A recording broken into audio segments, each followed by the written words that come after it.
নমস্কার, মাই বিনোগের পক্ষ থেকে নববর্ষের অনেক অনেক শুভেচ্ছা এবং অভিনন্দন আপনাকে এবং আপনার পরিবারের প্রত্যেক মেম্বারদের। এই বছরটা আপনার জন্য খুবই ভালো কাটুক, এটা আশা করব।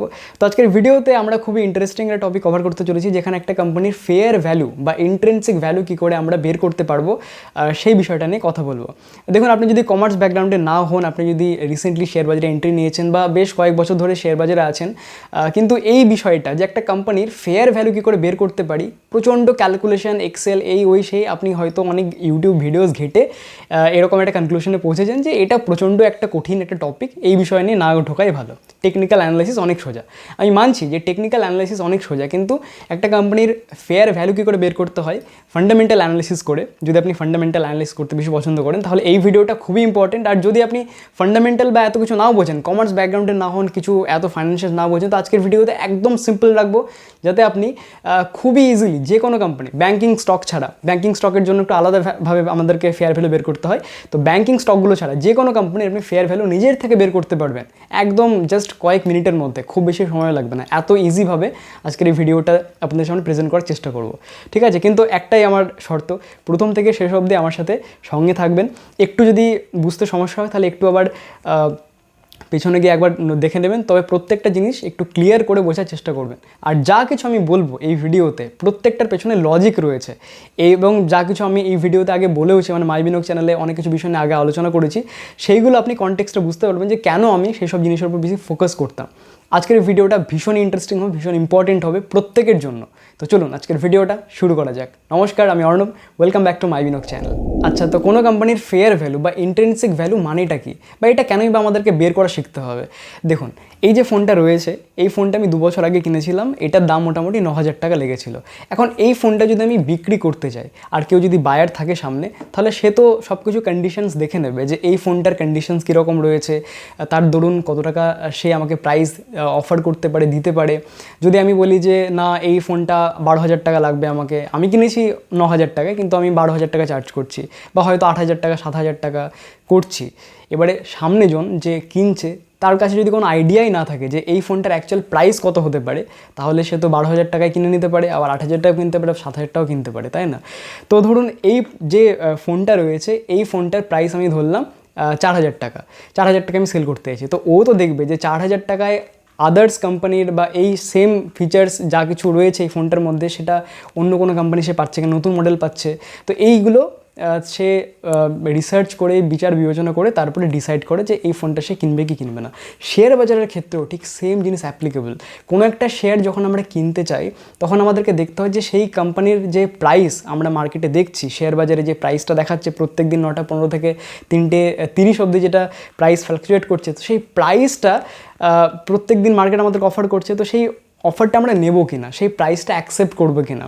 ধরুন একটা কোম্পানির শেয়ার 100 টাকায় ট্রেড করছে, তো 100 টাকায় সেটা অনেক বেশি হতে পারে, দামি হতে পারে, দামি শেয়ার হতে পারে, হয়তো তার গ্রোথ পোটেনশিয়াল সেরকম নেই, 100 টাকারও ওর্থ শেয়ার না, কিন্তু আমরা দেখলাম 100 টাকা শেয়ার কম দামে পাচ্ছি, নিয়ে নিলাম। তো আমরা প্রাইস দেখে ডিটারমাইন করি, কিন্তু এই জিনিসটা ডিটারমাইন করা ঠিক না। আমাদেরকে অনেক কিছু জিনিস দেখতে হবে, যেরকম গ্রোথ পোটেনশিয়াল কী কী রয়েছে, বা সে আরও কত বড় মার্কেট শেয়ার ক্যাপচার করতে পারে, স্ট্রং কতটা রয়েছে সেই কোম্পানিটা, ফান্ডামেন্টাল কী কী রয়েছে, অনেক কিছু জিনিস ডিটারমাইন করে আমাদেরকে ডিসাইড করতে হয়। কিন্তু যদি ওই কোম্পানিটা আমরা 50 টাকায় পেতাম, 50% ডিসকাউন্টে পেতাম, তাহলে হয়তো ওই 50 টাকা জাস্টিফাই করতো সেই কোম্পানিটা কেনার জন্য। তো সেটা হয়ে গেলো তার ফেয়ার ভ্যালু। তো এটা ডিটারমাইন করবো কী করে, এটা বের করবো কী করে? আর এটা যদি আমরা জেনে নিই একবার, তাহলে অনেক কোম্পানি যেটা অনেক হাই প্রাইসে ট্রেড করছে, সেটা আমরা অ্যাভয়েড করতে পারি। যদি আমরা খুব দামি কিনে নিই কোনো একটা কোম্পানির শেয়ার, আর সেই কোম্পানিটা হয়তো সেরকমভাবে গ্রো করলো না পরবর্তী ক্ষেত্রে, তাহলে আমরা লস দেখতে পাবো। তো তার জন্য একটা কোম্পানির ফেয়ার ভ্যালু ডিটারমাইন করা আমাদেরকে শিখতে হবে। আচ্ছা, তো এবার কোনো কোম্পানির ফেয়ার ভ্যালু আমরা কী করে বের করব? দেখুন, ফেয়ার ভ্যালু বের করার জন্য 3টে বিষয় আপনাকে খুব ভালো করে জানতে হবে। প্রথমত ফ্রি ক্যাশ ফ্লো, যেটা নিয়ে অনেকবার আমি ডিসকাস করেছি এর আগেও। দ্বিতীয়ত গ্রোথ রেট, আর তৃতীয়ত ডিসকাউন্ট রেট। প্রথমত ফ্রি ক্যাশ ফ্লো নিয়ে কথা বলি। ফ্রি ক্যাশ ফ্লো মানে কি? ধরুন আমার কাছে একটা কোম্পানি রয়েছে, যে কোম্পানিটা প্রত্যেক বছর ভালো রকমের একটা সেল করে, এবং প্রফিট যেটা করে সেটা 10 কোটি টাকা প্রফিট করে ইয়ার অন ইয়ার, ঠিক আছে? আর আপনার কাছে সেই কোম্পানিটা আমি বিক্রি করতে নিয়ে গেলাম। আমি বললাম যে আপনি যদি আমাকে 10 কোটি টাকা দিয়ে দেন, যেটা প্রত্যেক বছর ইনকামও করে আমার কোম্পানি, তাহলে আমি হ্যাপি, আপনাকে আমার কোম্পানিটা দিয়ে দেবো। আপনি দেখলেন তো খুব সুন্দর ডিল। আপনি যদি শার্ক ট্যাঙ্কে বসে থাকেন তাহলে আপনি ভাবেন যে খুব সুন্দর ডিল, 10 কোটি টাকা প্রফিট করে আর 10 কোটি টাকা ভ্যালুয়েশন চাইছে, তাহলে তো খুব ভালো হলো, 1 বছরের মধ্যে আমার সব টাকা চলে আসলো, তাই না? কিন্তু অ্যাকচুয়ালি আপনাকে এটা দেখতে হবে যে প্রফিটটা অ্যাকচুয়াল কিনা। এটাও তো হতে পারে যে 10 কোটি টাকা আমরা মানে প্রফিট তো করছি, কিন্তু 9 কোটি টাকা আবার ইনভেন্টারিতে আমাকে লাগাতে হচ্ছে, বা হয়তো 10 কোটি টাকা প্রফিট আসছে কিন্তু সব মানে একজনের কাছ থেকেই পাবো, সেটা ইনস্টলমেন্টে পাচ্ছি, রয়েছে প্রফিটে দেখিয়েছি আমি যে হ্যাঁ 10 কোটি টাকা প্রফিট হয়েছে, কিন্তু সেটার টাকা এখনও রিসিভ করিনি, আমি পাইনি এখন হাতে। তো এরকম যদি হয় তাহলে সেটাও তো মুশকিল। তো যদি এরকমটাই হয় যে 10 কোটি টাকা প্রফিট করছি কিন্তু 9 কোটি টাকা আবার আমাকে ইনভেন্টারিতে লাগাতে হচ্ছে, মানে অ্যাকচুয়াল আমার কাছে পড়ে থাকছে কত টাকা? 1 কোটি টাকা। তো 1 কোটি টাকার জন্য 10 কোটি টাকা আপনার কাছে আমি চার্জ করছি, 10 কোটি টাকার ভ্যালুয়েশন চাইছি আপনার কাছে। তাহলে আমার কোম্পানির ক্ষেত্রে যদি আপনি শুধুমাত্র প্রফিটটা দেখতেন তাহলে মিসগাইড হতেন, কিন্তু যদি ক্যাশ ফ্লো দেখতেন তাহলে সেখানে রিয়েল পিকচারটা ধরা পড়তো, মানে ক্যাশ ফ্লো কীরকম আসছে আমার। তো ঠিক সেরকমভাবে যে কোনো কোম্পানির ক্ষেত্রে এটা প্রযোজ্য। প্রত্যেকটা কোম্পানি এরকমভাবে নিজের ব্যালেন্স শিটে প্রফিট বেশি দেখাতে পারে, কিন্তু অ্যাকচুয়ালি সে কত টাকা আর্ন করছে, রিয়েল ক্যাশ কত টাকা ঢুকছে বাড়িতে, সেই জিনিসটা আপনি একমাত্র ক্যাশ ফ্লো স্টেটমেন্টে দেখতে পাবেন, যেখানে ফ্রি ক্যাশ ফ্লো যে সেগমেন্টে রয়েছে, যেটা আমাদেরকে বের করতে হয় অ্যাকচুয়ালি, যেটা দেওয়া থাকে না, কিন্তু এখন টিকারটেপ ওয়েবসাইটে আপনি ইজিলি দেখতে পারেন। আপনাদেরকে অনেকবার দেখিয়েছি, আমি আবারও দেখাবো যে কীরকমভাবে আপনি দেখতে পারেন, সেটা খুবই ইজিলি, ক্যালকুলেট করাও দরকার নেই এখন। কিন্তু ক্যালকুলেট কী করে করতে পারবেন? অপারেটিং যে অ্যাক্টিভিটি, যে 3টে অ্যাক্টিভিটি আছে, একটা অপারেটিং অ্যাক্টিভিটি, একটা ফাইন্যান্সিং অ্যাক্টিভিটি, একটা ইনভেস্টিং অ্যাক্টিভিটি। তো এখান থেকে 3টে দিক থেকে ক্যাশ ফ্লো হয় কোনো কোম্পানির। তো সেখান থেকে আমাদেরকে অপারেটিং অ্যাক্টিভিটির ওপর দেখতে হবে যে কত টাকা ক্যাশ ফ্লো আসছে, সেখান থেকে ক্যাপেক্স মানে ক্যাপিটাল এক্সপেন্ডিচার, যা কিছু খরচা সব বাদ দেওয়ার পর যেটা রিয়েল ক্যাশ বাঁচছে কোম্পানির জন্য, যেটা পকেটে ঢুকছে অ্যাকচুয়ালি, সেটা হলো ফ্রি ক্যাশ ফ্লো। সেটা যদি বাড়ে ওভার দি ইয়ার্স খুবই ভালো। তো সেটা আমরা দেখবো যে ফ্রি ক্যাশ ফ্লো কতটা ঢুকছে। দ্বিতীয়ত হলো গ্রোথ রেট, যেটা হলো কি প্যারামিটার। তার কারণ কি, একটা কোম্পানি কত পার্সেন্টেজে গ্রো করবে, গ্রোথ রেট কত ধরবো, সেটার ওপর ম্যাক্সিমামটা ডিপেন্ড করছে তার ভ্যালুয়েশন কীরকমভাবে আমরা সেট করব। ধরুন একটা কোম্পানি অনেক বড় কোম্পানি হয়ে গেছে, যেগুলো লার্জ ক্যাপ কোম্পানি, যেগুলো অনেক বড় হয়ে গেছে, হয়তো মার্কেট বিশাল একটা ক্যাপচার করে নিয়েছে, তো একটা সময় আসার পর সেটা খুব বেশি আর নিজের মার্কেট শেয়ার বাড়াতে পারে না, যতটুকু গ্রোথ হওয়ার সেটা হয়ে গেছে, তো সেখানে গ্রোথ রেট আমরা কম ধরবো। তো যখন কোনো একটা কোম্পানি ছোট অবস্থায় থাকে, ধীরে ধীরে যখন বড় হয় তখন সেখানে আমরা গ্রোথ রেট হাই ধরতে পারি, কিন্তু যখন একটা কোম্পানি ম্যাচিওর হয়ে যায়, অনেকটা বড় হয়ে যায়, তখন আমরা গ্রোথ রেট একটু কম ধরতে পারি, কেননা হয়তো অতটা বেশি অপরচুনিটি নেই। কিন্তু এমন কোনো কোম্পানি যদি আমরা দেখি যেখানে বড় সেগমেন্টে কাজ করতে পারে, সামনে অনেক বড় অপরচুনিটি রয়েছে, মার্কেট শেয়ার অনেক বড় ক্যাপচার করতে পারে, তো সেক্ষেত্রে আমরা গ্রোথ রেট আরও বেশি ধরতে পারি। আবার ধরুন একটা ম্যাচিওর কোম্পানি অনেক মার্কেট শেয়ার ক্যাপচার করে নিয়েছে, তো সেখানে গ্রোথ রেট একটু কম ধরতে পারি, ঠিক আছে? তাহলে আমরা কি করব, আমরা ফার্স্ট 5 ইয়ার্সের জন্য গ্রোথ রেট একটু বেশি ধরবো, আর তারপরের 5 বছরের জন্য গ্রোথ রেট একটুখানি কম ধরবো। আমরা মনে করছি যে কোম্পানিতে আমরা ইনভেস্টমেন্ট করছি সেটা 10 ইয়ার্সের জন্য ইনভেস্টমেন্ট করছি, তো 10 বছর হিসেবেই আমরা ডিটারমাইন করবো যে তার ভ্যালুয়েশন কত আসতে পারে, ঠিক আছে?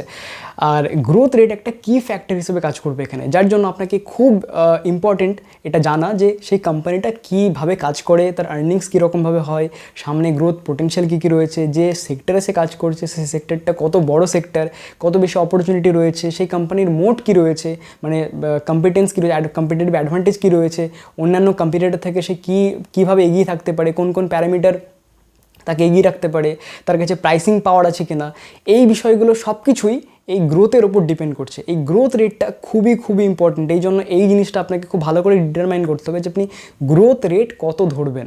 সেটাও আমি আপনাদেরকে দেখাবো যে কীভাবে আপনি সেটা ডিটারমাইন করবেন যে গ্রোথ রেট কতটা ধরবেন আপনি। কিন্তু গ্রোথ রেট একটা গেম চেঞ্জার এই ভ্যালুয়েশনের ক্ষেত্রে, ঠিক আছে? তো এই জিনিসটা ভালো করে মনে রাখবেন, গ্রোথ রেট যদি বেশি ধরেন তাহলে আপনি যেটা ভ্যালুয়েশনটা বেশি আসবে আপনার জন্য, গ্রোথ রেট যদি কম ধরেন তাহলে ভ্যালুয়েশন কম আসবে আপনার জন্য।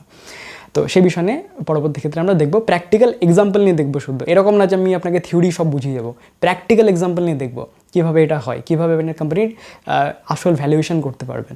আর তৃতীয় ফ্যাক্টর সেটা হলো discount factor, discount rate. Discount rate মানে সিম্পল রিস্ক ফ্রি প্লাস যে রিস্ক প্রিমিয়াম, এই দুটোকে মিলিয়ে হয় ডিসকাউন্ট রেট। রিস্ক ফ্রি মানে ধরুন আপনি যে টাকাটা ইনভেস্টমেন্ট করছেন কোনো কোম্পানিতে, সেই টাকাটা আপনি যদি কোনো একটা বন্ডে লাগিয়ে দেন, মানে 10 ইয়ার্সের বন্ড, গভর্নমেন্ট বন্ড, যেখানে টাকা ডোবার কোনো সমস্যা নেই, আর আপনি একদম রিস্ক ফ্রি ইন্টারেস্ট পাবেন। তো সেই ইন্টারেস্ট রেটটা প্লাস রিস্ক প্রিমিয়াম, মানে সেই কোম্পানিতে ইনভেস্টমেন্ট করার জন্য যে রিস্ক আপনি নিচ্ছেন, সেই কোম্পানিটা দেউলিয়া হয়ে যেতে পারে, আপনার টাকা পুরোটা ডুবে যেতে পারে। তো এই রিস্কটা নেওয়ার জন্য যে প্রিমিয়ামটা আপনি পাচ্ছেন বা যে রিটার্নটা আপনি এক্সপেক্ট করছেন সেটা হলো রিস্ক প্রিমিয়াম। তাহলে এই risk free plus risk premium এই দুটোকে যোগ করলে ডিসকাউন্ট রেট পাওয়া যায়। তো ডিসকাউন্ট রেট মোটামুটিভাবে আপনি বুঝে রাখুন যে পার্সেন্টেজটা আপনি মার্কেট থেকে নিয়ে আসতে চান রিটার্ন, তো সেইটা হয়ে গেল ডিসকাউন্ট রেট।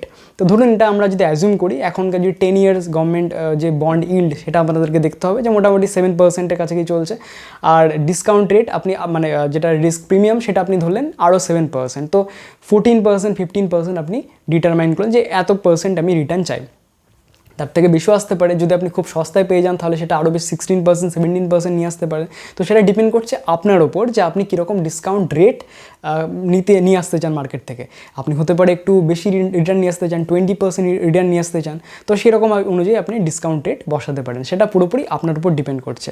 তাহলে দুটো বিষয় আপনার উপর ডিপেন্ড করছে, একটা হচ্ছে কি গ্রোথ রেট, যেটা আপনাকে একটুখানি স্টাডি করে সেই কোম্পানিটার সম্পর্কে ভালো করে বুঝে আপনাকে জানতে হবে যে গ্রোথ রেট কীরকম অপরচুনিটি রয়েছে, কী পার্সেন্টেজে গ্রো করতে পারে আগামী 5 ইয়ার্স 10 ইয়ার্স, তো সেই রেটটা আপনাকে ওখানে বসাতে হবে। আর দ্বিতীয়ত যে ডিসকাউন্ট রেট, সেটা আপনি কতটা এক্সপেকটেশন মার্কেট থেকে কত পার্সেন্টেজ আপনি রিটার্ন নিয়ে আসবেন, এই এক্সপেকটেশনটাই হলো ডিসকাউন্ট রেট। ঠিক আছে, এই প্রসঙ্গে আরও একটা বিষয় আপনাকে জানিয়ে রেখে, যেটা জানা আপনার জন্য খুবই গুরুত্বপূর্ণ, যে অনেক সময় একটা কোম্পানি সম্পর্কে অনেক ব্যাড নিউজ মার্কেটে চলে। যদি আপনি লং টাইম ইনভেস্টার হন তাহলে দেখবেন যে 5 বছরে প্রচুর ব্যাড নিউজ কোনো কোম্পানি সম্পর্কে, যে কোম্পানিগুলো আপনি হোল্ড করছেন সেখানে আপনি ব্যাড নিউজ পাবেনই পাবেন, অনেক সময় অনেক রকম ব্যাড নিউজ। তো আপনাকে সেইটা দেখে মানে জাস্ট একটা জিনিসই দেখতে হবে, সেই যে ব্যাড নিউজটা এসছে মার্কেটে, সেই ব্যাড নিউজটা তার গ্রোথে এফেক্ট করবে কি না এইটা আপনাকে দেখতে হবে। যদি গ্রোথে এফেক্ট করে তাহলে আপনার যে গ্রোথ পার্সেন্টেজ যেটা রেট নেবেন সেটা আপনি কম করে দেবেন, আরও সেরকমভাবে ভ্যালুয়েশনও চেঞ্জ হয়ে যাবে। তো সেই ভ্যালুয়েশনটা তারপরে জাস্টিফাই করছে কিনা সেটা আপনাকে দেখতে হবে। তো আর এরকম আরও অনেক আপনি নিউজ পাবেন যেগুলো অ্যাকচুয়ালি গ্রোথের সাথে কোনো সম্পর্কই নেই, কিন্তু তাও মার্কেট রিয়্যাক্ট করছে। তো সেই সময় আপনি কিন্তু প্যানিক করবেন না। যদি গ্রোথে সেই নিউজটা এফেক্ট করে, যদি বড় কোনো নিউজ হয়, তাহলে আপনি সেই কোম্পানিটা সেল করতে পারেন, তাছাড়া কোনো সমস্যা নেই। তো এইটা জানাটা খুবই দরকার, কেননা যদি আপনি লং টার্ম অবধি হোল্ড করেন কোনো শেয়ার 5 বছর 10 বছর অবধি, তাহলে প্রচুর ব্যাড নিউজ আপনাকে সম্মুখীন হতেই হবে। এটা মার্কেটের ফ্যাক্ট, প্রত্যেকটা নিউজে রিয়্যাক্ট করার কোনো দরকার নেই। আচ্ছা, তো চলুন আমরা দেখে নিই যে কোনো একটা কোম্পানির ফেয়ার ভ্যালু আমরা কী করে বের করতে পারি। যেটা আমরা প্র্যাকটিক্যাল এক্সাম্পল নেব, যে এক্সাম্পল নেব সেটা হলো ইন্ডিয়া মার্টের, যেটা অনেকটা ডিসকাউন্ট এখন পাওয়া যাচ্ছে। তার অল টাইম হাই থেকে মোটামুটি 60% নিচে পড়ে গেছে। একটা সময় মাল্টিব্যাগার ছিল, প্রচুর বেড়েছে। সেখান থেকে একটা প্ল্যাটফর্মের বিজনেস, যেহেতু প্ল্যাটফর্মের বিজনেসের প্রতি আমি একটু বেশি বুলিশ থাকি, কেননা আমি মনে হয় যে ফিউচারে প্ল্যাটফর্মে যেসব বিজনেসগুলো আছে সেগুলো আরও গ্রো করবে। তো যেখানে ওদের মানে ভালো মতো মার্জিন থাকে, প্লাস খুব একটা বেশি খরচাও নেই, টেকের ওপর আর কি ডিপেন্ড করে চলে। আপনি বাড়িতে বসে অর্ডার করতে পারবেন, যেরকম অ্যামাজন, ফ্লিপকার্ট, একটা প্ল্যাটফর্ম বিজনেস। তো ঠিক সেরকম ইন্ডিয়া মার্ট, যেখানে হোলসেলে বিজনেস হয়। ঠিক আছে, আপনারা হয়তো অনেক তার বিজনেস মডেল সম্পর্কে জানেন, তো একটুখানি স্টাডি করলে আপনি বুঝতে পারবেন। তো সেই কোম্পানিটার আমরা একটু ভ্যালুয়েশনটা চেক করব, যে সেই কোম্পানিটা এখন আন্ডার ভ্যালুড রয়েছে, ওভার ভ্যালুড রয়েছে, নাকি ফেয়ার ভ্যালুড রয়েছে, সেই কোম্পানিটা আমরা আমাদের পোর্টফোলিওতে রাখতে পারি কিনা। তো চলুন দেখে নেওয়া যাক। আচ্ছা, ফেয়ার ভ্যালু বের করার জন্য আমরা ইন্ডিয়া মার্টের ফ্রি ক্যাশ ফ্লো প্রথমে দেখব, যেটা আমরা টিকারটেপ ওয়েবসাইটে দেখব। খুবই ইজিলি দেখতে পাবেন। দেখুন, টিকারটেপ ওয়েবসাইটে এসে আপনি ইন্ডিয়া মার্ট সার্চ করে আপনি ফাইন্যান্সিয়ালসে যাবেন। ফাইন্যান্সিয়ালসে গিয়ে এখানে ইনকাম, ব্যালেন্স শিট এবং ক্যাশ ফ্লো 3টে সেগমেন্ট আছে। ক্যাশ ফ্লোতে ক্লিক করবেন। ক্যাশ ফ্লোতে ক্লিক করার পর একটু নিচে স্ক্রোল ডাউন করবেন, দেখবেন এখানে ফ্রি ক্যাশ ফ্লো একটা কলাম রয়েছে। এইগুলো 2018-তে এর ফ্রি ক্যাশ ফ্লো ছিল 176, 2019-এ 249, প্রায় 250-এর কাছাকাছি, 2020-তে 256 আর 2021-এ 322। ঠিক আছে, এই ফ্রি ক্যাশ ফ্লো আমরা কী করে পেলাম দেখুন। আমি যদি এখানে একটু এক্সপ্যান্ড করি তাহলে দেখাচ্ছি ক্যাশ ফ্রম অপারেটিং অ্যাক্টিভিটি, যেটা আমরা আলোচনা করছিলাম। ক্যাশ ফ্রম অপারেটিং অ্যাক্টিভিটি 179.06 আছে 2018-তে। এইখান থেকে যদি আমরা ক্যাপেক্স বাদ দিই, ক্যাপেক্স মানে ক্যাপিটাল এক্সপেন্ডিচার যদি আমি বাদ দিই, যেটা 2.29 করোড়, তো 179.06 থেকে 2.29 যদি বাদ দিই তাহলে সেটা পাচ্ছি 176.77। ঠিক সেরকমভাবে লাস্ট ইয়ার যদি আমি দেখি, যেটা FY21, 322.50, সেখান থেকে ক্যাপেক্স করেছে 0.03। তাহলে যেটা বেরোয় সেটা হলো 322.47। যদি আমি রাউন্ড ফিগারে ধরি তাহলে সেটা হচ্ছে 322, মানে 322 কোটি টাকার ফ্রি ক্যাশ ফ্লো 2021 ফাইন্যান্সিয়াল ইয়ারে আমরা দেখতে পেলাম ইন্ডিয়া মার্টের ক্ষেত্রে। ঠিক আছে, খুবই ইজি। এবারে এটা আমরা এক্সেল শিটে প্লেস করব। এক্সেল শিটায় আমি এটা বানিয়ে রেখেছি একটুখানি, দেখতেই পাচ্ছেন এখানে ফ্রি ক্যাশ ফ্লো 2021-এ 322। এবারে আমরা গ্রোথ রেটটা দেখব যে কত পার্সেন্টেজে গ্রো করবে এই ফ্রি ক্যাশ ফ্লো। ঠিক আছে, তো এইভাবে আমরা ফ্রি ক্যাশ ফ্লো বের করতে পারি। এবারে দ্বিতীয় কি মেট্রিক্স হলো গ্রোথ রেট। এই গ্রোথ রেট আমরা কীভাবে বের করতে পারবো? অনেকগুলো উপায় রয়েছে। প্রথম উপায় হলো পাস্ট ডেটা দেখা, মানে লাস্ট 5 বছরে, লাস্ট 10 বছরে কত পার্সেন্টেজে সেই কোম্পানিটা নিজেকে গ্রো করেছে, তো সেই গ্রোথ রেটটা আমরা কনসিডার করতে পারি। দ্বিতীয় উপায় হলো আপনি বিভিন্ন কল পড়তে পারেন, মানে কনফারেন্স কল, যেগুলো ম্যানেজমেন্ট সেই কোম্পানি সম্পর্কেই বলে, আগামী দিনে তারা কীরকমভাবে গ্রো করবে, তার সামনে কী কী অপরচুনিটিস রয়েছে, কীভাবে সেই কোম্পানিটাকে আরও বেশি বড় করে তুলবে, এই বিষয় নিয়ে কনফারেন্স কলে আলোচনা করা হয়। প্রত্যেক কোয়ার্টারে আলোচনা করা হয়, যখন কোয়ার্টারলি রেজাল্ট পাবলিশ করা হয়, তারপরে ইনভেস্টার এবং ম্যানেজমেন্টের মধ্যে একটা কল হয়, যেগুলো আপনি খুব ইজিলি ইউটিউবে পেয়ে যাবেন, বা বিভিন্ন ওয়েবসাইটে গিয়ে, ওদের অফিসিয়াল ওয়েবসাইটে গিয়ে ইনভেস্টার প্রেজেন্টেশন এই কলামটাতে গিয়ে আপনি পেয়ে যাবেন। তো এরকমভাবে কলের মাধ্যমে আপনি সেই গ্রোথ রেটটা জানতে পারবেন। তৃতীয় উপায় হচ্ছে গিয়ে মার্কেট শেয়ার, মানে যে ইন্ডাস্ট্রি থেকে সেই কোম্পানিটা বিলং করছে, সেই ইন্ডাস্ট্রি কত পার্সেন্টেজে গ্রো করছে, এই বিষয়টা আপনি কনসিডার করতে পারেন। ফর এক্সাম্পল, যদি আমি অ্যালকোহলের কথা বলি, তাহলে অ্যালকোহল মার্কেট প্রত্যেক বছর 10%-এ গ্রো করে। কিন্তু অ্যালকোহল সেক্টরের মধ্যে, অ্যালকোহল এবং বেভারেজ সেক্টরের মধ্যে যদি আমরা প্রিমিয়াম সেগমেন্ট দেখি, তাহলে সেটা মোটামুটি 12%, 13%, 14%-এ গ্রো করছে। ফর এক্সাম্পল, যদি আমি রেডিকো খাইতানের কথা বলি, তাহলে রেডিকো খাইতান প্রিমিয়াম সেগমেন্টের মধ্যে পড়ছে, সেখানে তার যে গ্রোথ পার্সেন্টেজ সেটা মোটামুটি 12-14%-এর মধ্যে থাকে। তো আপনি সেই গ্রোথ পার্সেন্টেজটা কনসিডার করতে পারেন।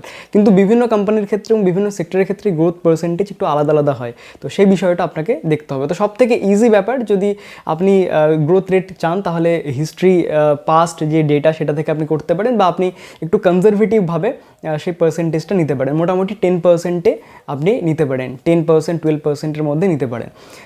এবারে যদি আপনি কনজারভেটিভ হয়ে গ্রোথ রেট নেন, মানে এক্ষেত্রে যদি আমি 10% নিই, সেক্ষেত্রে যদি দেখা যায় যে গ্রোথ রেট আরও বেশি বেড়ে গেল সেই ইন্ডাস্ট্রিতে বা সেই কোম্পানির ক্ষেত্রে, তাহলে তো আরও বেশি রিটার্ন আমি পাবো। বিশেষ করে যদি আরও বেশি গ্রো করে, তাহলে আমার ইনভেস্টমেন্ট, যেটা আমি ভেবেছিলাম যে এই যদি শেয়ার প্রাইসে আমি ইনভেস্টমেন্ট করি, এই গ্রোথ রেট থাকে, তাহলে আমার এরকম ধরনের রিটার্ন এক্সপেকটেশন থাকে। কিন্তু যদি গ্রোথ রেট বেড়ে যায়, তাহলে আমার রিটার্নটাও ইভেনচুয়ালি বাড়বে over the long period of time, তাই না? তো ওই জন্য সবসময় কনজারভেটিভভাবে আমরা গ্রোথ রেটটাকে কনসিডার করব। ঠিক আছে, তো চলুন দেখে নিই যে কীভাবে আমরা এবারে বের করতে পারবো কোনো কোম্পানির ফেয়ার ভ্যালু। তো আবার আমরা এক্সেল শিটে ফিরে আসলাম।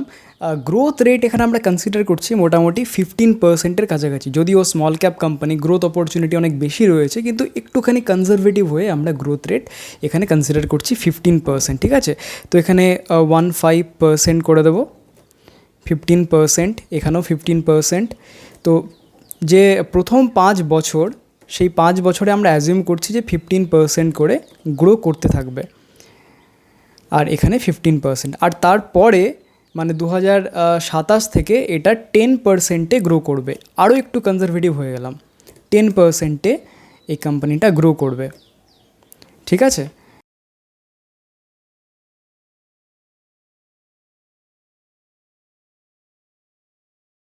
তাহলে গ্রোথ রেট আমাদের দেওয়া হয়ে গেল। ফ্রি ক্যাশ ফ্লো আমরা পেয়ে গেছি 322 লাস্ট ফাইন্যান্সিয়াল ইয়ার 2021-এ। তাহলে এবার আমাদেরকে দেখতে হবে যে 2022, 2023, 2024 এই সব ইয়ারে, মানে আগামী ফিউচারের যদি আমি কথা বলি, তাহলে ফিউচারে কীরকম ক্যাশ ফ্লো এই কোম্পানিটা জেনারেট করতে পারে, গ্রোথ রেট যদি 15% করে হয়। তাহলে আমরা কি করব? সিম্পল এখানে ইকুয়াল টু দিয়ে আমরা ফ্রি ক্যাশ ফ্লোর এই কলামটাকে সিলেক্ট করব। ঠিক আছে, 322 করোড় প্লাস 322 এইটা ইন্টু আমরা এখানে 15% করব। ঠিক আছে, মানে সিম্পলি আমরা কী করলাম যে 2021-এ 222 কোটি টাকার ফ্রি ক্যাশ ফ্লো হয়েছে, 2022-এ কত হবে? 15% বাড়বে, সিম্পল। তাহলে 2022-এ আসলো 370 কোটি টাকার ফ্রি ক্যাশ ফ্লো। 2023-এর ক্ষেত্রে যদি দেখি, ইকুয়াল টু দিলাম 2023-এ, মানে 2022-টাকে বেস ধরলাম, প্লাস ফার্স্ট ব্র্যাকেট, আবার 2022-এর ক্যাশ ফ্লো ইন্টু 15%, কারেক্ট। ব্যাস, তাহলে 2023-এ কত আসলো ফ্রি ক্যাশ ফ্লো? 425.845। এবার এটাকে ধরে যদি আমি এরকমভাবে টেনে দিই তাহলে প্রত্যেকটা ভ্যালু চলে আসলো প্রত্যেক বছরের। তো মোটামুটি 2031-এ যে ফ্রি ক্যাশ ফ্লো সেটা হবে 1043 কোটি টাকা। তাহলে ফ্রি ক্যাশ ফ্লো এবং গ্রোথ রেট এই দুটো কলাম আমাদের ফুলফিল হয়ে গেল। এবারে থার্ড পড়ে রইল ডিসকাউন্ট রেট। তো আমরা ফ্রি ক্যাশ ফ্লো এবং গ্রোথ রেট এই দুটো পেয়ে গেলাম। এবারে থার্ড হলো ডিসকাউন্ট রেট। ডিসকাউন্ট রেট মানে কি? কত পার্সেন্টেজ আমাদের এক্সপেকটেশন মার্কেট থেকে রিটার্ন নিয়ে আসা, ঠিক আছে? যেটা হলো risk free plus risk premium, মানে কোম্পানিতে যেহেতু আপনি টাকা লাগাচ্ছেন, রিস্ক নিচ্ছেন, তার জন্য যে প্রিমিয়ামটা আপনি চাইছেন সেটা হলো রিস্ক প্রিমিয়াম। তো মোটামুটি আমরা 15% থেকে 20%-এর মধ্যেই রাখবো। একটু বেশি কনজারভেটিভ হয়েই আমরা পার্সেন্টেজগুলো ডিসাইড করছি, কেননা পরবর্তী ক্ষেত্রে আপনি প্রসেসটা একবার বুঝে নেওয়ার পর আপনি নিজের মতো করে পরে নাম্বারসগুলো চেঞ্জ করে দেখতে পারেন, নিজের মতো করে বসাতে পারেন। তবে একবার প্রসেসটা আমরা দেখে নেব। তো আমি মোটামুটি এখানে অ্যাজিউম করছি যে 15% রিটার্ন যদি আমি পাই তাহলে সেটা খুব ভালো, যেটা যথেষ্টই ভালো over the long period of time. তো দেখে নিই চলুন যে ডিসকাউন্ট রেট বসানোর পর ফেয়ার ভ্যালু কীভাবে বের করতে পারছি আমরা। তো এখানে ডিসকাউন্ট রেট আমরা বসাচ্ছি মোটামুটি 15%, ঠিক আছে? এখানে 15% যদি আমরা ডিসকাউন্ট রেটটা বসিয়ে দিই তাহলে আমাদের ফেয়ার ভ্যালু কত বেরোচ্ছে বা ইন্ট্রিনসিক ভ্যালু কত বেরোচ্ছে সেই বিষয়টা এবার আমরা দেখব। তো খুবই সিম্পল, ইন্ট্রিনসিক ভ্যালু বের করতে গেলে কী বের করতে হবে সেটা এখানে আমরা দেখব ইকুয়াল টু দিয়ে এনপিভি মানে নেট প্রেজেন্ট ভ্যালু, এটা আমরা সিলেক্ট করব। প্রথমে চাইছে রেট কোনটা দেব? ডিসকাউন্ট রেট, এটা সিলেক্ট করলাম। তারপরে দেব কমা, তারপরে ভ্যালু চাইছে, ভ্যালু কোনগুলো দেব? ভ্যালু দেব ফ্রি ক্যাশ ফ্লোজ, যেটা 2022 থেকে 2031 অবধি 10 বছরের ফ্রি ক্যাশ ফ্লোজ। তো এখানে টেনে নিয়ে আমরা পুরোটা ভ্যালু বসিয়ে দেব, এরমভাবে জাস্ট টেনে নিয়ে ব্র্যাকেট ক্লোজ করে দেব, এন্টার করে দেব। তো দেখতে পাচ্ছেন 3000, এখানে ডলার সাইন এসছে যদিও, এটা আপনি ইন্ডিয়ান রুপিস ধরতে পারেন, ঠিক আছে? তো 3021 এটা মোটামুটি আমাদের ভ্যালু বেরোলো। তাহলে এই 3021 এইটাই হয়ে গেল এই কোম্পানিটার মানে ইন্ডিয়া মার্টের ফেয়ার ভ্যালু বা ইন্ট্রিনসিক ভ্যালু। কিন্তু গল্পটা এখনও কমপ্লিট হয়নি, আরও একটা ভ্যালু এর সাথে অ্যাড করতে হবে। তো এই যে ভ্যালুটা বেরোলো, এই নাম্বারটা বেরোলো, এর সাথে আরও একটা নাম্বার আমাদেরকে অ্যাড করতে হবে, তবেই আমরা ফেয়ার ভ্যালুতে পৌঁছতে পারবো। কী সেই নাম্বারটা? Terminal value. টার্মিনাল ভ্যালু মানে কি? একটা কোম্পানি কালকে যদি বন্ধ হয়ে যায় তাহলে তার কাছে টোটাল কত অ্যাসেট থাকবে, যেটা পাবো আমরা তার টোটাল অ্যাসেট মাইনাস লায়াবিলিটি, যেগুলো দেনা রয়েছে সেগুলো পরিশোধ করার পর কত টাকা তার কাছে বেঁচে থাকবে। তো সেটা হয়ে গেল টার্মিনাল ভ্যালু। সেটা আমাদেরকে এই নাম্বারের সাথে অ্যাড করে দিতে হবে। সেটা কীভাবে পাবো? খুবই ইজিলি, আপনি যে কোনো যেটা অ্যানুয়াল রিপোর্ট সেখানে গেলে আপনি পেয়ে যাবেন। টিকার টেপে আপনাকে দেখিয়ে দিচ্ছি যে কী করে পাবেন। তো সেই ভ্যালুটা অ্যাড করার পর আমরা ফাইনাল ইন্ট্রিনসিক ভ্যালু বা ফেয়ার ভ্যালুতে পৌঁছবো। তো এই যে টার্মিনাল ভ্যালু, এইটা আমরা কোথা থেকে পাবো? আমরা টিকার টেপ ওয়েবসাইটে আবারও ফিরে যাব। টিকার টেপ ওয়েবসাইটে ইন্ডিয়া মার্ট সার্চ করে তার ফাইন্যান্সিয়ালসে যাব। ফাইন্যান্সিয়ালসে গিয়ে আমরা সেখান থেকে ব্যালেন্স শিট ক্লিক করব। ব্যালেন্স শিট ক্লিক করার পর এখানে আপনি দেখতে পাবেন টোটাল অ্যাসেট এবং টোটাল লায়াবিলিটি বাদ দেওয়ার পর টোটাল ইকুইটি যেটা পড়ে থাকছে সেইটা এখানে নাম্বারস দেখিয়েছে, ঠিক আছে?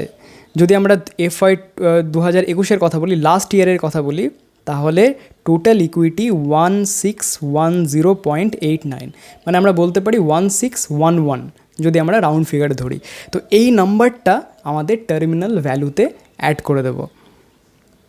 এখানে আমরা 1611 এই নাম্বারটা অ্যাড করে দেবো, ঠিক আছে? তাহলে এই যে নাম্বারটা বেরোলো 3021, তার সাথে এই টার্মিনাল ভ্যালু, এই নাম্বারটা অ্যাড করার পর যেটা বেরোবে সেটাই হলো final fair value of A stock, মানে এক্ষেত্রে ইন্ডিয়া মার্ট।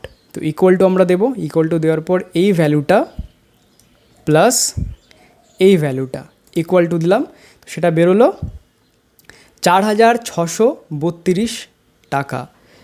একটুখানি জুম করে দেখায় আপনাকে, এটা বেরোলো 4632 টাকা। এখন কত চলছে? এখন চলছে 4896 টাকা। তো দেখতে পাচ্ছেন যে প্রায় 4900-র কাছাকাছি চলছে। আর এখন এটা যে ফেয়ার ভ্যালু বেরিয়েছে ইন্ডিয়া মার্টের সেটা হলো 4632 টাকা বা 4633 টাকা। তো আমরা বলতে পারি যে ইন্ডিয়া মার্টের শেয়ারটা মোটামুটিভাবে ফেয়ারলি ভ্যালুড। কিন্তু মিস্টার ওয়ারেন বাফেট আরও একটা কথা বলেন। মিস্টার ওয়ারেন বাফেট বলেন যে যেটা আমাদের ফেয়ার ভ্যালু বেরোবে তো সেই ফেয়ার ভ্যালুটাকে কনসিডার করলে হবে না, আর একটুখানি মার্জিন অফ সেফটি রাখতে হবে, একটুখানি আমাদেরকে ডিসকাউন্ট যদি পাওয়া যায় এর পরেও, ফেয়ার ভ্যালু বের করার পরেও যদি ডিসকাউন্ট একটু পাওয়া যায় তাহলে সেটা আরও ভালো, তাহলে আর একটু বেশি আমরা ডিফেন্সিভ মানে প্লে করতে পারি, আর একটু বেশি আমাদের সেফটি থাকতে পারে। মানে উনি বলেন যে যেটা ফেয়ার ভ্যালু বেরোলো তার থেকে 20%-এর কাছাকাছি যদি ডিসকাউন্ট পায় আরও, মানে যদি আরও 20% নিচে পড়ে যায় স্টকটা এই লেভেল থেকে, দেখুন ফিউচার তো আনসার্টেন আর মার্কেটে ফ্ল্যাকচুয়েশন হতেই থাকে, ভোলাটিলিটি হতেই থাকে, তার যে ফেয়ার ভ্যালু মানে এই লেভেল আসার পরেই সেখান থেকে বাউন্স ব্যাক করবে এটার কোনো মানে নেই। মার্কেট এখান থেকে আরও অনেক ডিসকাউন্ট দিতে পারে, মানে আরও অনেক নিচে পড়তে পারে, 20% যদি নিচে পড়ে তাহলে সেটা আরও ভালো আপনার জন্য। যদি আপনি এই কোম্পানির ফিউচার সম্পর্কে বুলিশ হন, যদি মনে করেন যে হ্যাঁ এরকম রেটে গ্রো করবে, তার বাকি ফান্ডামেন্টালস আপনি স্টাডি করে থাকেন, বিজনেস সম্পর্কে ভালো নলেজ থাকে এবং আপনি মনে করেন যে আগামী 10 বছর অন্তত এই কোম্পানিটা টিকে যাবে এবং এরকম রেটে গ্রো করবে, তাহলে অনেক সময় মার্কেট আমাদেরকে অনেক সময় অনেক কিছু ডিসকাউন্ট দেয়, ভালো ভালো কোম্পানির অনেক সময় ডিসকাউন্টে পাওয়া যায়। তো সেই অপরচুনিটি আপনাকে কাজে লাগাতে হবে, আর সেই অপরচুনিটি ম্যাক্সিমাম সময় পাওয়া যায় যখন মার্কেট ক্র্যাশ হয়। মার্কেট যখন ক্র্যাশ হয়, ওভারঅল মার্কেট সেন্টিমেন্ট যখন নেগেটিভ হয়, তখন অনেক স্টক অনেক সস্তায় চলে আসে, কেননা ফিয়ারের জন্য অনেকে সেল করে দেয়, দিয়ে অনেক বেশি নিচে পাওয়া যায়, ঠিক যেরকম আমরা মার্চ মাসে ক্র্যাশে দেখেছিলাম।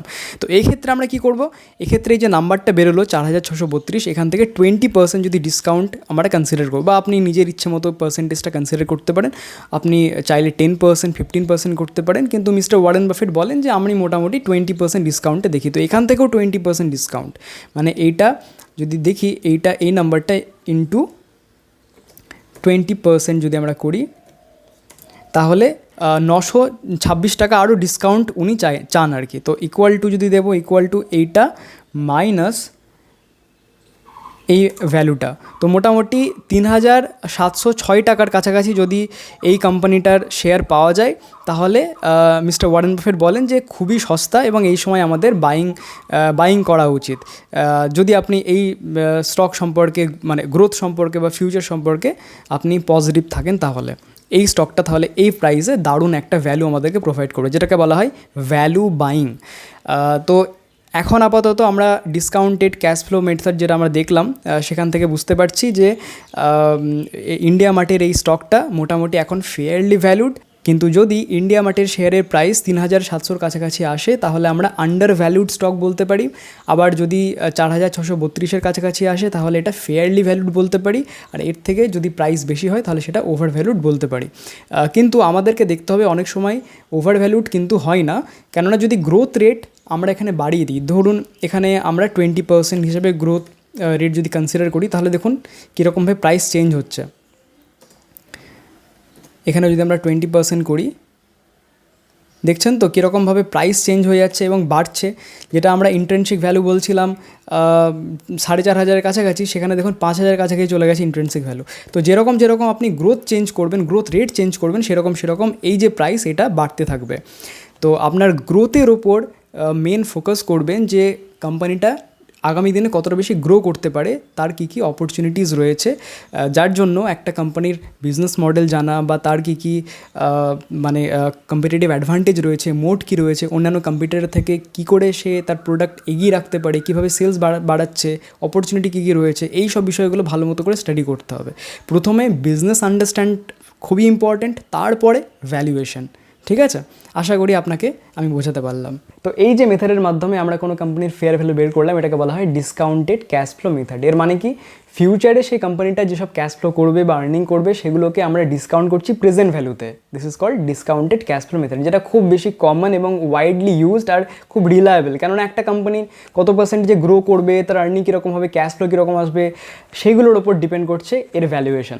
তো অন্যান্য যেসব মেথডগুলো রয়েছে, একটা কোম্পানির ফেয়ার ভ্যালু বের করার জন্য অনেকগুলো মেথড রয়েছে, তার মধ্যে থেকে ডিসকাউন্টেড ক্যাশ ফ্লো সেটা খুব রিলায়েবল বলে আমি মনে করি এবং ওয়াইডলি ইউজড। বিশ্বাস করুন, এই যে মেথডটা রয়েছে এটা আপনি ইন্টারনেটে যদি দেখেন বা ইউটিউবে দেখেন, তো এত বেশি আর কি মানুষে এত বেশি জটিল করে দেখিয়েছে, মানে এটা সেটা প্রচুর কিছু কনসিডার করে এটা করে সেটা করে যাচ্ছেতাই করে দিয়েছে। মানে আমি যখন প্রথম এটা আমি শুরু করি শেখার জন্য, আমি ভালো করে শিখতে পারিনি, কিচ্ছু বুঝতে পারছিলাম না। তারপরে যখন NISM-এ গিয়ে একটা টিচার আমাদেরকে শেখান এত সিম্পলভাবে, যেটা আপনি শিখলেন এখনই এই ভিডিওটার মাধ্যমে, এত সিম্পলভাবে শিখিয়েছেন উনি, আমি 6 লাখ টাকা দিয়ে শিখেছি আর এটা আপনি ফ্রিতে দেখছেন। তো মানে আপনি ভাববেন না যে এই যে ভিডিওটা এটা একদম ফ্রিতে। তো এই ফেয়ার ভ্যালু কী করে বের করতে হয় এটা শেখানোর জন্যই ওনারা 15,000 20,000 টাকা চার্জ করেন, যেটা আপনি এখন ফ্রিতে শিখলেন। তো অনেক সময় আমরা যেটা ফ্রিতে পাই বা যেটা ফ্রিতে শিখি সেটার অতটা ভ্যালু দিই না, কিন্তু আপনি বিশ্বাস করুন এই যে ভিডিওটা রয়েছে এই ভিডিওটা কিন্তু 6 লাখ টাকার ওর্থ। কেননা আমি 6 লাখ টাকা দিয়ে NISM থেকে এই ফেয়ার ভ্যালু কী করে বের করতে হয় এই একদম সিম্পল মেথডটা শিখেছিলাম। অনেকে অনেক রকম জটিলভাবে অনেক ক্যালকুলেশন করে বের করে, মানে প্রচণ্ডই ভয় পেয়ে যায় সবাই, একদম অ্যাভয়েড করে যায়। কিন্তু আপনাকে আশা করি আপনি একদম সিম্পলভাবে বোঝানোর চেষ্টা করলাম আর আপনি হয়তো বুঝতে পেরেছেন। যদি বুঝতে না পারেন তাহলে রিপিট করে আবার দেখবেন, কেননা এই যে এই ভিডিওটা কিন্তু আজকেও কাজে লাগবে, আজ থেকে 10 বছর পরেও কাজে লাগবে, সবসময় এই ভিডিওটা কিন্তু আপনার জন্য কাজে লাগবে। তাই আপনার কাছে শুধু আমার একটাই রিকোয়েস্ট, এই ভিডিওটাকে মিনিমাম 3 জনের সাথে শেয়ার আপনাকে করতেই হবে। এই রিকোয়েস্টটা আমার আপনাকে রাখতেই হবে। যত মানুষের সাথে আপনি শেয়ার করবেন তত ওই 15,000 20,000 30,000 টাকা দিয়ে পেইড কোর্স করার কোনো দরকার পড়বে না। মাই বিনিয়োগ চ্যানেলে অনেক কন্টেন্ট রয়েছে যেগুলো আমি মনে করি যে পেইড কোর্সে হয়তো সেরকমভাবে শেখানো হয় না। ইভেন আমি NISM থেকে অনেক কিছু জিনিস শিখে এসেছি যেগুলো আপনাদের সামনে আমি রেখেছি। তো এই রিকোয়েস্ট আশা করি আপনি রাখবেন। বিশ্বাস করুন এই ভিডিওটা শ্যুট করতে না আমার 3 দিন সময় লেগেছে। 3 দিন ধরে ভেবেছি যে যদিও টপিকটা খুবই কমপ্লিকেটেড, এটাতে অস্বীকার করার কোনো কিছু নেই।